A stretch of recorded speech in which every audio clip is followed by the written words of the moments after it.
Voilà, bonjour à chacun. On avait à cœur de réchauffer un peu nos cœurs, déjà physiquement. Bien sûr, dans cette dimension de rassemblement d'église, on souhaite que le Seigneur réchauffe vos cœurs par sa présence, plus que par l'animation et la décoration. Mais néanmoins, c'est Noël.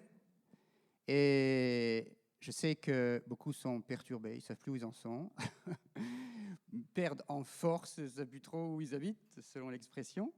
C'est vrai que la crise nous fait un petit peu, nous déstabilise beaucoup. Et j'avais quand même à cœur de rappeler donc c'était Noël. Et je vais vous inviter avec moi à la contemplation et à l'adoration.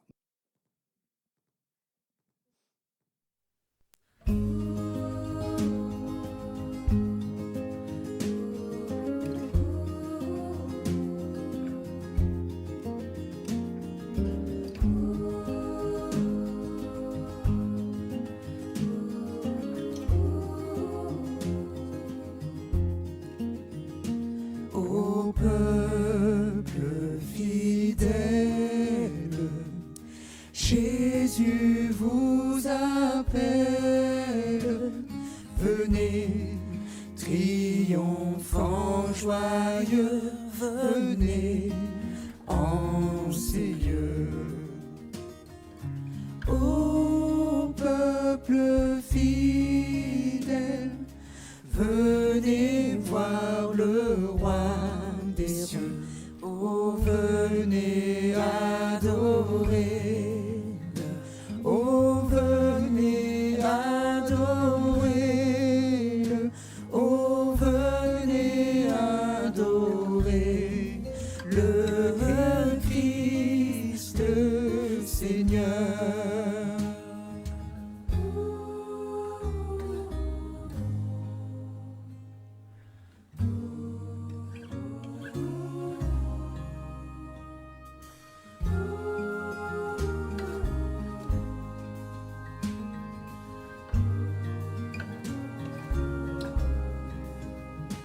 Il vient sur la terre fléchir la colère de Dieu, notre Créateur, sauver le pécheur. Il vient tel un frère, votre puissant Rédempteur. Oh, venez adorer. Oh, venez adorer. Oh, venez adorer le Christ, le Seigneur.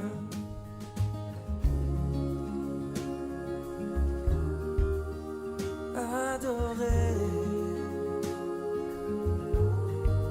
Christ le Seigneur.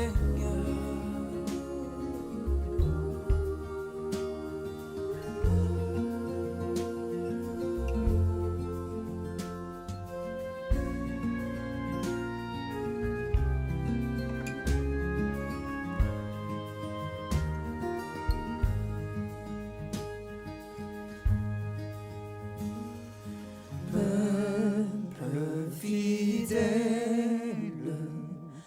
en ce jour de fête, proclame la gloire de ton Seigneur. Dieu se fait homme pour montrer qu'il t'aime. Oh, venez adorer. Oh, venez l'adorer. Oh, venez adorer le Christ, le Seigneur. Oh, venez l'adorer. Oh, venez l'adorer. Oh, venez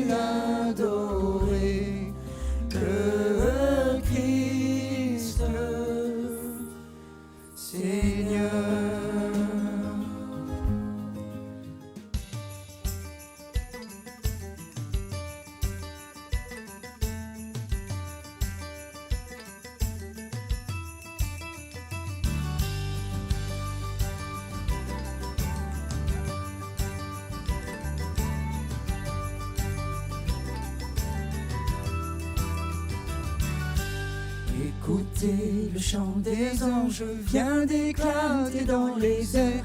Joignons aussi nos louanges à leur sublime concert. Gloire à Dieu, paix sur la terre, aujourd'hui le Christ est né. Jésus s'est fait notre frère, un sauveur nous est donné. Jésus s'est fait notre frère, un sauveur nous est donné.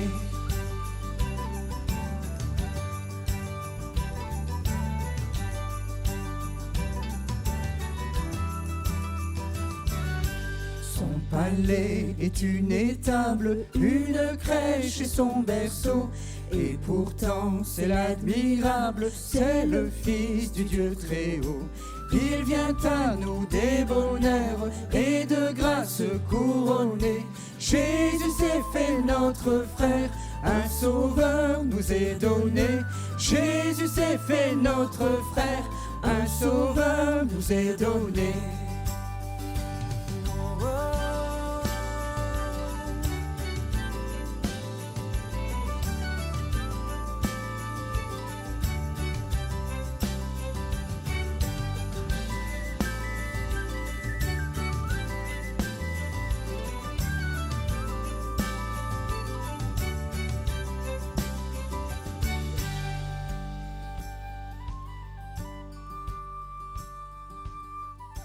Avec vous, bergers et mages, au pied de notre Seigneur, nous déposons nos hommages, nous lui donnons notre cœur.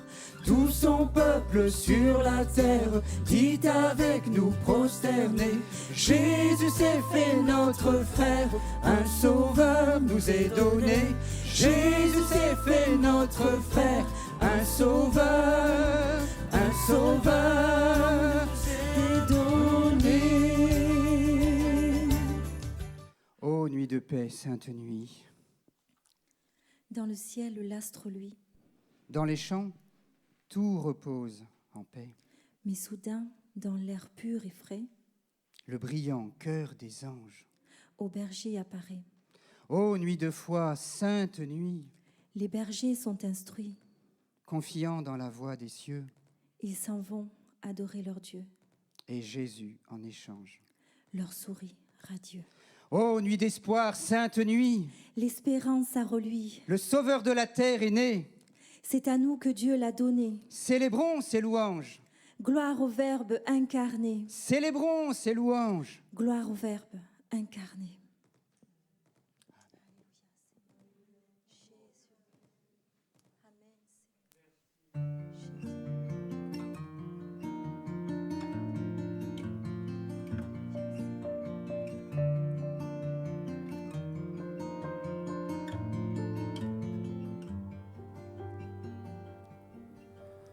Ô nuit de paix, sainte nuit, dans le ciel, l'astre luit, dans les champs tout repose en paix.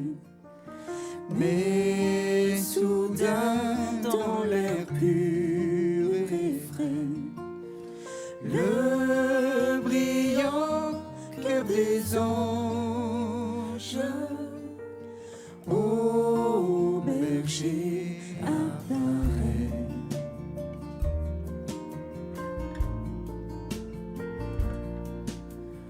Ô nuit de foi, sainte nuit, les bergers sont instruits, confiants dans la voix des cieux.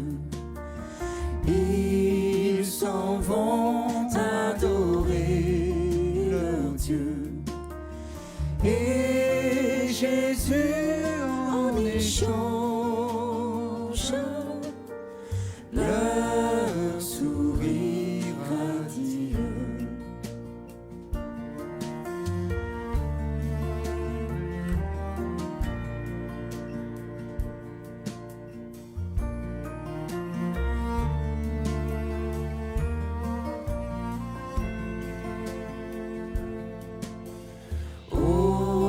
nuit d'espoir, sainte nuit, l'espérance à lui, le sauveur de la terre est né. C'est à nous que Dieu l'a donné. Célébrons ses louanges, gloire au Verbe incarné. Célébrons ses louanges, gloire au Verbe incarné. Alléluia. Ah,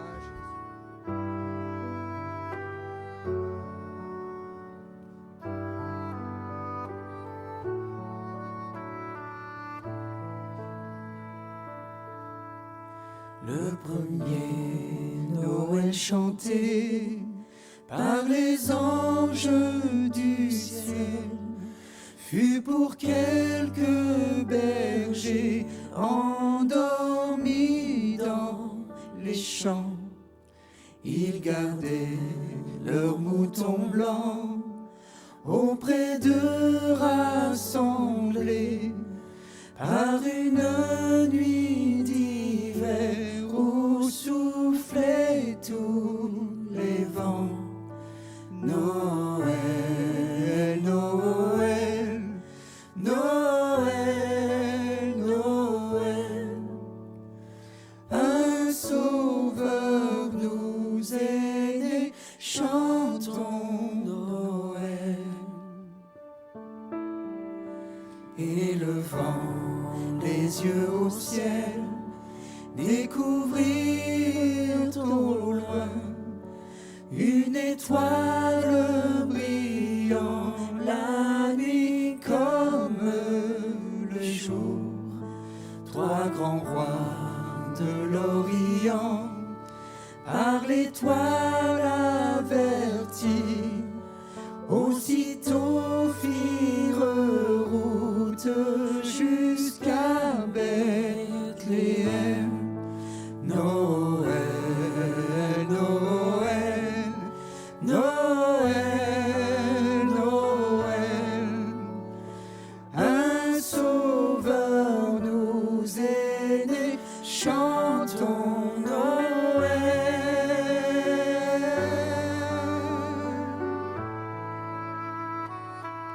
Alléluia. Alléluia. Alléluia, Jésus.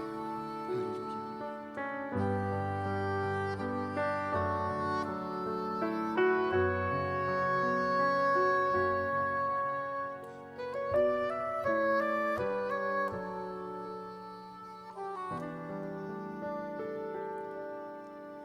Un enfant dans son berceau, les bergers tout émus firent la révérence en un profond respect.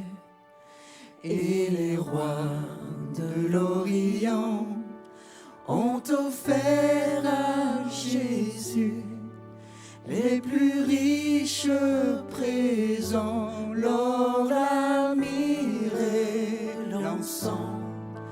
Noël, Noël, Noël, Noël, un sauveur nous est né, chantons Noël, Noël, Noël, Noël, Noël, un sauveur nous est né, chantons Noël.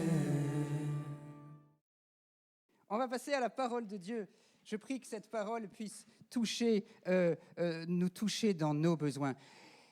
J'avais depuis quelque temps sur le cœur de vous partager ce sujet. Peut-être je vous en reparlerai parce que comme tout à l'heure, en fait, je n'ai fait qu'en partager une partie. Je ne pense pas que je ferai davantage aujourd'hui. J'ai mis un titre à ce partage qui est « Perdre pour gagner ».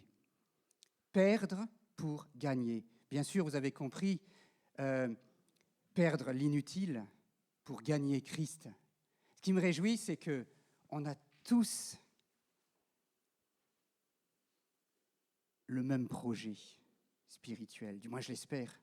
On a tous le même projet, gagner Christ. Et avant Paul, ou alors je vous parle de Paul cette fois peut-être, eh bien pourquoi pas? Alors je vais vous parler de Paul. Je dis ça parce que j'ai parlé de Moïse tout à l'heure. Alors je vais vous parler de Paul. Mais si je fais ça, Rémi, il faudra que j'inverse la fois prochaine, parce que c'est pas égal. Il faudra que je leur parle de Paul. Alors je parle de Moïse. Et vous aurez Paul la prochaine fois. Allez, on va faire comme ça pour rester dans une continuité, on va dire. Alors je vais commencer de la même manière. Est-ce que ça vous est arrivé de faire du ménage chez vous? Est-ce que vous avez un garage, par exemple, là où vous entreposez tout ce qui n'est pas vraiment fait pour disparaître, mais qui n'est plus vraiment utile dans la maison, et qu'on met de côté au cas où, qui pourrait servir? Et est-ce que ça vous est arrivé de vouloir dire, bon, ça fait des années que c'est là, et je ne m'en sers pas, ça m'encombre, je vais faire de la place, et là, il y a deux manières de jeter. La manière où on ferme les yeux, et puisque je viens de dire que ça m'encombre et que ça ne... Qu'est-ce qu'il y a pour la sono, excusez-moi? Oh oui, d'accord. Puisque je viens de dire ça m'encombre et donc j'ai besoin de m'en séparer, et il y a deux manières de s'en séparer. Soit je ferme les yeux et puisque je viens de le dire, alors j'enlève tout. Ou soit je commence à trier. Et là, je commence à trier et je vais dire ça, je jette pas. Vous l'avez fait, non? Ça, je jette pas. Ça, je jette pas. Et alors que vous étiez arrivé en conquérant, en disant tout ça, fini, on débarrasse, terminé, on va faire de la place maintenant. Et au bout d'un certain temps, parce que ça vous a pris beaucoup de réflexion à savoir si ça pouvait être utile, pas utile, oui, non, oui, non, oui, non, eh bien, vous avez un tout petit tas à jeter et une montagne de choses à re-ranger. Et je crois qu'on est comme ça, on fonctionne comme ça, et je disais tout à l'heure, en fait, je suis comme ça, et je suis aussi un bricoleur, et j'entasse parfois des choses qui pourraient servir, une petite vis qui pourrait servir, et j'ai des vis probablement qui datent de 10 ans, ou que sais-je, 15 ans, et qui n'ont jamais servi, mais, vous avez la suite, ça pourrait servir, mais ça ne sert jamais. Et on en est là. Et je crois que dans notre vie de tous les jours et notre vie spirituelle, on a besoin de réfléchir à la place qu'on pourrait faire pour que le Seigneur la prenne. On a besoin que volontairement le Seigneur ne nous enlève pas quelque chose, mais que volontairement on puisse faire de la place dans nos vies, dans nos cœurs, pour que le Seigneur la prenne. Qu'est-ce qu'on pourrait, je dis perdre. Pourquoi je dis perdre? Je dis perdre parce que nous attribuons de la valeur à ces choses. Le au cas où, il est terrible. Au cas où ça pourrait servir, il est ravageant, il est terrible, il est imposant. Et puis il y a plein de choses comme ça. Vous savez, ça peut être dans beaucoup de domaines.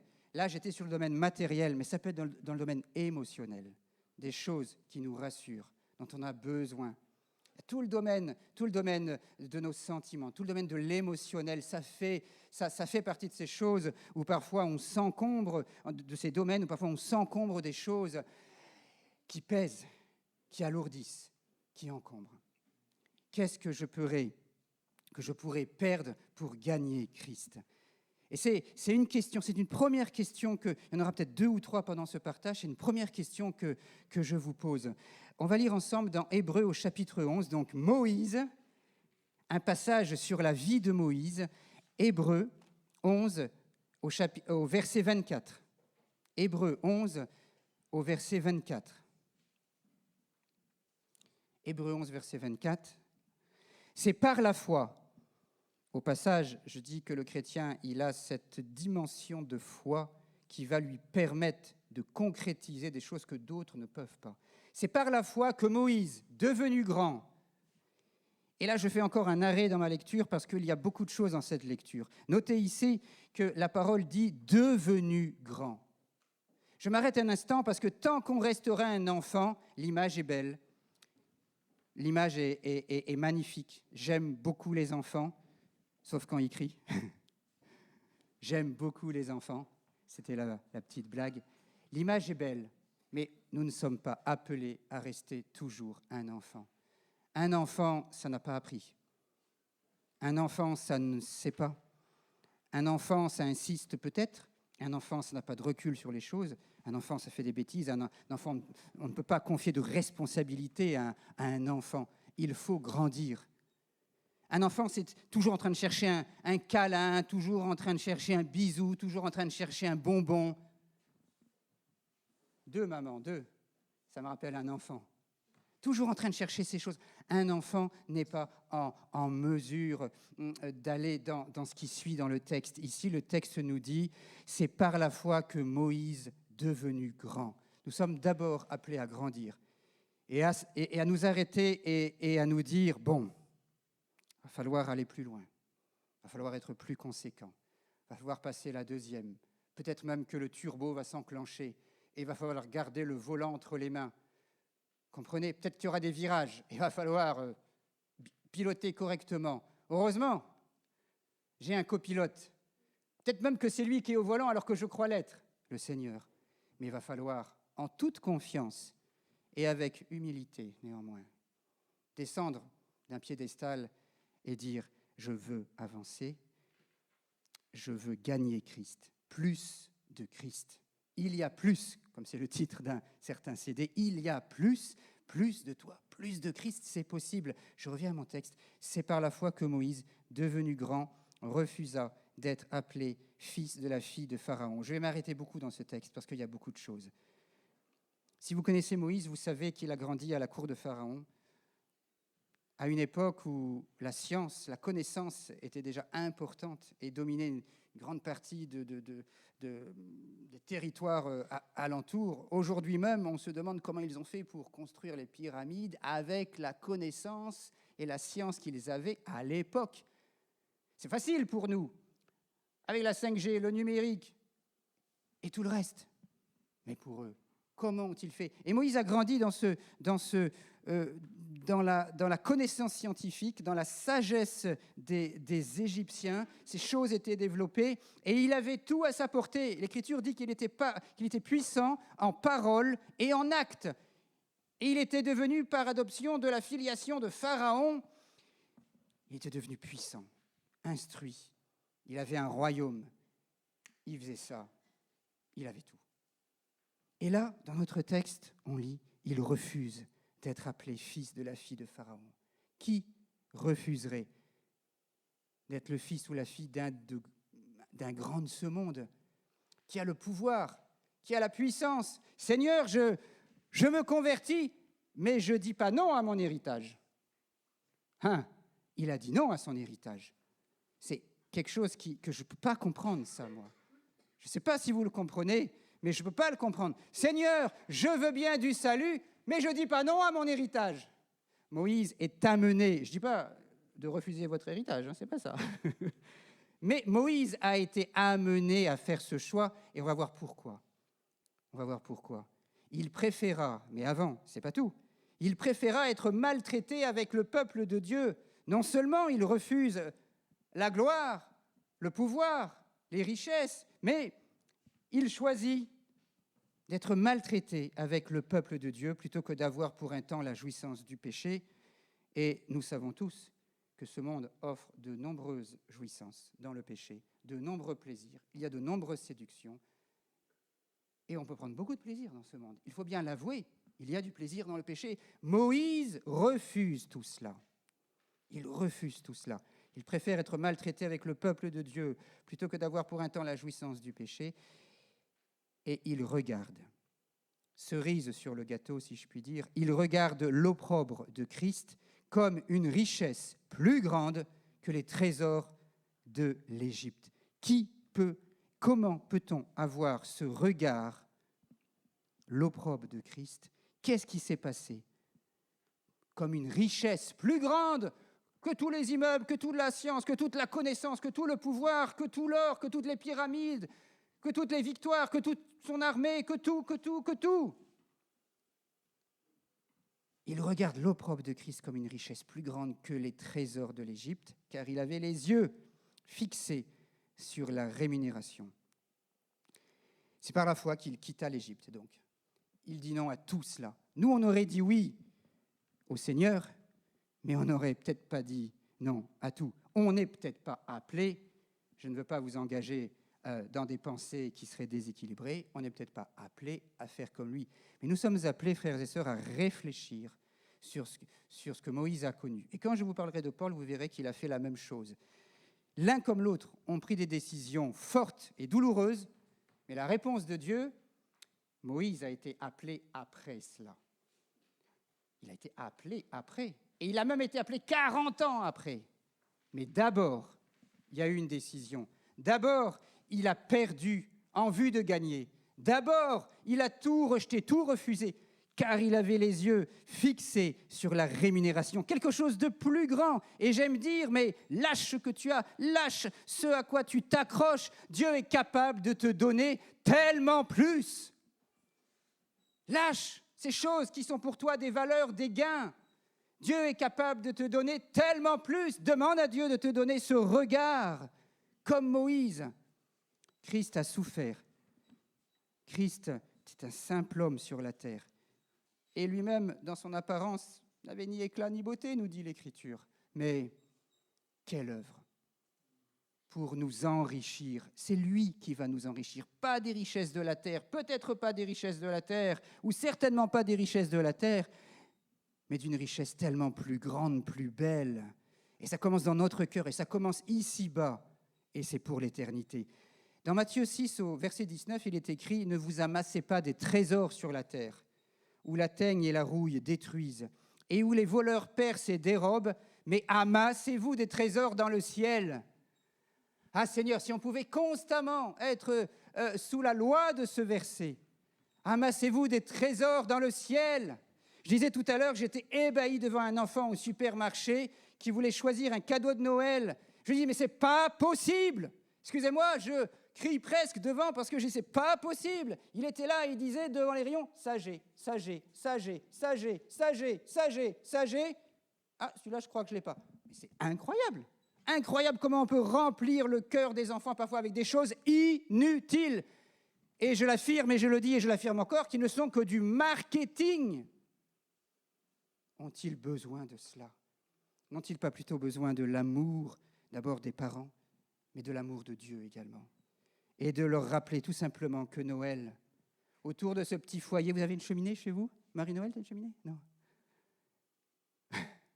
Ou dans la chaleur de la rencontre, si cela est possible dans les foyers, de rappeler simplement qu'il y a quelqu'un qui les aime, qui est plus que le cadeau. Mais on se fait des cadeaux, ça, c'est de tradition, et on apprécie toujours, ça permet la convivialité. Je ne dis pas qu'il ne faut pas en faire, mais je dis qu'il ne faut pas que Noël soit remplacé tout simplement et entièrement par cela. Parce que nos enfants, ils ont besoin d'entendre tellement plus que cela. Ne vous amassez pas des trésors sur la terre, donc. Sinon, ils finiront dans votre garage. Là où la teigne et la rouille détruisent. Vous n'avez pas des choses qui datent de 20 ou 30 ans dans votre garage qui ont déjà commencé à moisir, à prendre un peu la rouille, qui sentent un peu l'humidité. Et il y a des années de ça, vous disiez ça pourrait servir. Puis là, vous direz maintenant, c'est plus la peine. On va le jeter. Mais jeter, c'est pas la peine d'attendre 20 ou 30 ans. N'attendons pas 20 ou 30 ans. Puis on ne sait pas si le voleur passe par là. Bon, allez. Mais amassez-vous des trésors dans le ciel où la teigne et la rouille ne détruisent point et où les voleurs ne percent ni ne dérobent. Et au verset 21, il est écrit ceci, je crois même que, je me demande si je ne l'ai pas écrit, vous savez, parfois j'écris des versets, il y en a actuellement un dans le salon, Noémie et Sandrine sont témoins, j'écris parfois des versets quand j'ai besoin d'y réfléchir, d'y rester, mais d'y rester des jours et des jours. Alors je l'écris comme ça, quand je vais et viens dans la maison, je me le repasse, et il y a ce verset qui est là, Matthieu 6, 21, « Là où est ton trésor, là aussi sera ton cœur. » Où est ton trésor? Timothée, où est ton trésor? Dans ta chambre? Là, je le prends un peu. Là où est ton trésor, là aussi sera ton cœur. Eh bien, Timothée, écoute-moi. Si ton trésor, il est dans la foi en Christ, si tu le découvres comme celui qui est un trésor pour toi, tu y mettras ton cœur. Parce que qu'est-ce que ça veut dire ici? Et tu seras heureux et pour l'éternité. Ça veut dire que ce qu'on considère être comme un trésor autour de nous, et qui a de la valeur, de l'importance, on va le chérir, on va y mettre son cœur. Si c'est Christ notre trésor, alors c'est la raison de notre cœur qui va être plus forte que tout pour avancer. Et je crois qu'il y a dans cette église, je le sais, des hommes et des femmes qui aiment Dieu. Et ça, malgré les maladresses et le péché, quel bonheur d'être sur cette fréquence-là. Parce que c'est celle qui nous fait avancer, qui nous tient dans l'amour de Dieu. Alors que nous soyons néanmoins éclairés. On peut faire des mauvais choix. On peut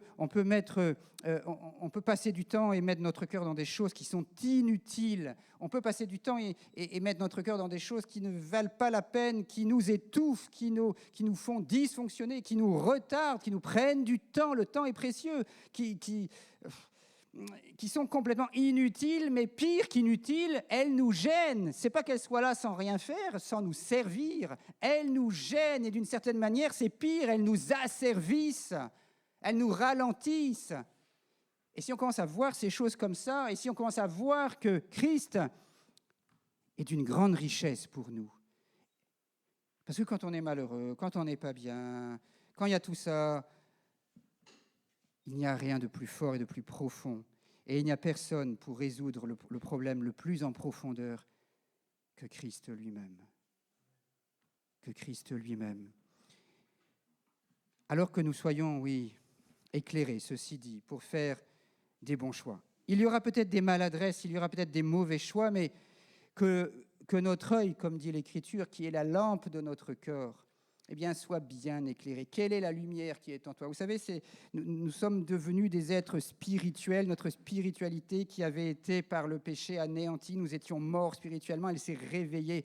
Nous sommes devenus des êtres à la fois charnels, mais aussi spirituels. Il y a cette spiritualité qui s'est réveillée, qui a repris vie.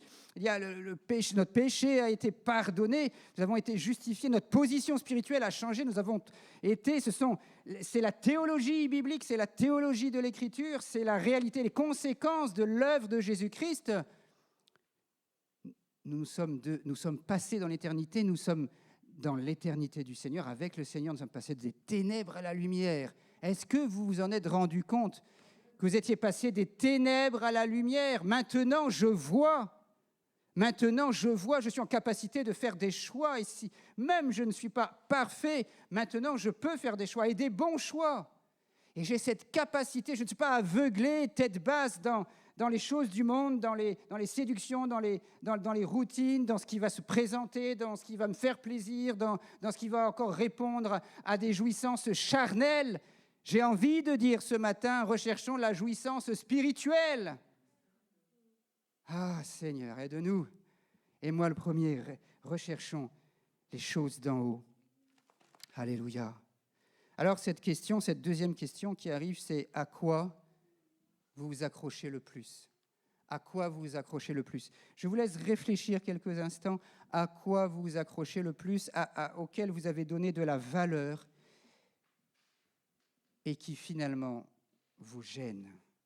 Est-ce que ce sont des choses matérielles qu'on chérit? Est-ce que ce sont des choses émotionnelles? Est-ce que c'est un besoin de réassurance émotionnelle? C'est terrible, ça ferait l'objet de bien des messages, ce concept de réassurance émotionnelle. Est-ce que c'est des choses comme ça? C'est quoi? Est-ce que c'est votre propre image à l'égard des autres? Est-ce que c'est votre réussite matérielle, votre réussite professionnelle? Est-ce que c'est tout simplement un petit cocoon? Il y en a qui ne sont pas très ambitieux, mais ne m'enlève pas mon petit cocoon. Ne m'enlève pas mon petit cocoon, mon petit coin de cheminée, ma petite doudoune, ma petite moumoute. C'est terrible ça, les gens qui vivent que dans ça. Et tout est là pour eux. Et ils ne sont pas en mesure d'aller ailleurs ou de relever un défi ou d'être plus combattants et de prendre une décision conséquente. Dieu a été conséquent avec nous. Quand on passe de l'état d'enfant à l'état d'adulte, vous allez certainement comprendre, on est amené à faire des choix. Parfois, on ne sait pas.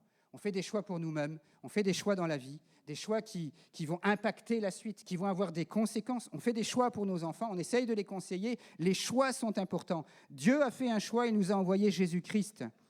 Dieu a fait le choix de nous donner une solution, de nous tendre une main. Et ce choix, vous savez, quand Dieu dit « je t'aime », mais je crois que Dieu aussi attend qu'on lui dise « mais je t'aime aussi ». Il y a une réponse. Et je crois que Dieu attend des choix qui sont conséquents. Et je crois que nous sommes en capacité, adultes, de faire des choix qui ne vont pas être agréables. Pas des choix cocoon, pas des choix qui vont faire plaisir, pas des choix qui vont passer la pommade, pas des choix gentils et mignons, des choix qui vont faire souffrir, des choix qui vont être difficiles à supporter, mais des choix qui vont honorer Dieu, des choix qui auront des conséquences réelles, fortes, profondes dans nos vies, et peut-être pas tout de suite, mais peut-être plus tard pour nos familles. On aimerait tellement être gentil avec tout le monde parfois. On aimerait tellement dire oui à tout le monde. Vous savez, vous qui avez des enfants, que parfois il faut dire non. Et on a le cœur un peu retourné parce qu'il y a une réaction, il y a une opposition, il y a une contestation, il y a une colère. C'est ça l'enfant. Il n'a pas le recul, il voit là, et on est tous un peu des enfants. Dieu nous appelle à être des adultes, à grandir. Et je crois que ce temps peut être est là. Ce temps vient et ces paroles viennent pour, je dirais même l'église de Villeneuve, à faire des choix qui vont être douloureux, mais des choix qui vont avoir des conséquences spirituelles, fortes, profondes, et qui vont très certainement débarrasser bien des personnes de problèmes traînés depuis bien des années, où on travaille avec ça, dans des guerres de tranchées, dans des luttes intestines, dans des choses qui n'en finissent pas. Peut-être parce qu'il y a des choix à faire. Je reviens à mon titre. Perdre, qu'est-ce que je peux laisser? Qu'est-ce que je peux perdre? Parce que finalement, le Seigneur m'éclairant, finalement, ce n'est pas ça qui va résoudre mon problème, ce n'est pas ça qui va me faire aller de l'avant. C'est pas ça. C'est une fausse consolation. Je pourrais aussi vous parler sur ce sujet des fausses consolations. Il y en a des tonnes, des fausses consolations. On se console. Et parfois, c'est les amis qui nous donnent des consolations, mais qui vont à l'encontre de l'œuvre de Dieu. Mais t'inquiète pas, ça ira. Quand vous voyez quelqu'un est dans la repentance, quand vous voyez que quelqu'un est travaillé, quelqu'un souffre, et que cette repentance, vous ne le savez peut-être pas, mais ça va amener la vie derrière. Et il peut nous arriver de dire, mais t'inquiète pas, non, t'inquiète pas, avec beaucoup de psychologie, on est très fort, et de dire, oh, mais ça va aller, allez, laisse, t'inquiète pas. Mais Dieu dit, si, inquiète-toi, je veux travailler ton cœur. Parce que après, il y a mon intervention, il y a un combat dans ton cœur, il y a quelque chose qui se passe là dans ton cœur. Mais après, il y a cette délivrance, il y a la liberté, il y a la paix. Après, tu seras ferme. Après, il n'y a plus rien qui sera pareil. Et si tu es en souffrance, c'est parce que je travaille ton cœur. Et je dirais, ne permets à personne de te laisser, de te sortir de cet état, certainement pour un temps. Parce que Dieu veut la victoire. Dieu veut que ça avance, que ça produise ses fruits, que ça puisse aller là où Dieu le souhaite, c'est-à-dire à résoudre le problème et la situation. Sinon, on reste un enfant. On cherche aussi auprès des autres parfois des paroles, celles qu'on a envie d'entendre, qui font l'œuvre inverse de l'œuvre de Dieu. On va les chercher. Et parfois, on est persistant et persévérant dans ce domaine, parce que quand on n'arrive pas à entendre celle de l'autre qui va nous assurer faussement, mais je prends, ça me convient, et on continue à chercher. C'est terrible tout ça, alors que Dieu travaille dans nos cœurs. Il y a des choix, mes frères et mes sœurs, qui font mal. Il y a des choix qui nous coûtent. Il y a des choix qui ne sont pas des gentils choix, mais qui ont des conséquences efficaces pour la suite des choses, pour nous-mêmes et pour notre environnement. Je voudrais aller vers la fin de ce partage et bien vous dire, comme je l'ai dit tout à l'heure, que vous êtes le chef-d'œuvre de Dieu. J'aime beaucoup cette image. Vous n'êtes pas le fruit ou le produit du hasard. Vous êtes le chef-d'œuvre de Dieu. Tu es le chef-d'œuvre de Dieu. Tu es le chef-d'œuvre de Dieu. Chacun ici, petit ou grand, est le chef-d'œuvre de Dieu. Et Dieu en est le grand artiste, l'architecte. Et son amour est profond. Et il est entier et sans compromis. Et je crois que la radicalité dans nos vies, parfois, elle a sa place. Elle a sa place pour que nous aussi, nous soyons de la même manière, parfois radicales, sans compromis, et sans être assis entre deux chaises, en voulant, tiens, elle me revient cette expression, le beurre, l'argent du beurre, le fil à couper le beurre, l'huile du beurre, la crémière et le beurrier. J'en ai rajouté un peu cette fois. On n'est pas appelé à tout vouloir, on est appelé simplement à prendre ce que Dieu nous donne, ce qui est bon de lui. Je vais vers la fin de ce partage avec ces questions que je vous laisse. Est-ce que tu veux grandir ? La grâce, mes frères et mes sœurs, ne nous empêche pas de faire des choix et d'être actifs, j'allais dire proactifs, actifs dans notre vie spirituelle, afin qu'elle ne soit pas malmenée ou menée par je ne sais quel vent. Nous avons une ligne de conduite, nous avons des convictions et des certitudes, nous avons des promesses. C'est Dieu qui peut nous influencer. Ce ne sont pas les paroles des autres ou tous ceux qui racontent je ne sais quoi. Mais ce que je dis là, ça demande vraiment d'être entier et intègre pour le Seigneur. Ça demande vraiment de prendre soin de son cœur pour faire une grande place dans son cœur au Seigneur. Je n'ai pas dit de prier 10 heures par jour, mais d'être clair dans son cœur, d'être clair sans compromis, d'être au clair avec ça, de vouloir vraiment, si notre cœur, on le veut dans le trésor de Dieu, ou s'il est partagé. Un cœur partagé, c'est un cœur en souffrance. Un cœur partagé, là où c'est pas clair, c'est un cœur qui souffre. Gloire à Dieu. Alors, est-ce que nous voulons la bénédiction sans vouloir grandir, en appelant toujours les autres à intervenir pour nous, en étant toujours désespérés, en sachant jamais ce qui se passe et ce qu'il faut faire? Je crois que la bénédiction de Dieu, elle ne sera que plus forte si nous voulons grandir, si nous faisons des choix parfois douloureux, mais des choix conséquents, si nous voulons passer de la position enfant à adulte, et une fois adulte, réalisant que nous sommes adultes et en capacité de supporter, eh bien à ce moment-là, nous ferons des choix qui auront des conséquences importantes pour la gloire de Dieu.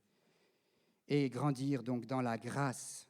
Cette notion est importante aussi. Grandir dans la grâce ne nous empêche pas de faire des choix et d'aller vers les bons choix. Vous savez, la grâce, ce n'est pas le jackpot. Hein. On fait ce qu'on veut dans la vie, on est dans la grâce. Et puis jackpot, jackpot, jackpot, jackpot, grâce, grâce, grâce. Seigneur, il efface, il pardonne, tout. Ça ne marche pas comme ça. Et on sera toujours dans la souffrance, dans la difficulté. Et on ne verra pas la gloire de Dieu. Grandir dans la grâce, c'est faire des choix pour gagner Christ. Et ça coûte. Ces choix-là pour gagner Christ vont coûter. Ça a coûté à Moïse, à Paul, j'en parlerai plus tard. Ça coûte. Et ça peut parfois nous dévaloriser. Mais c'est Dieu qui nous revalorisera. C'est lui qui nous revalorisera.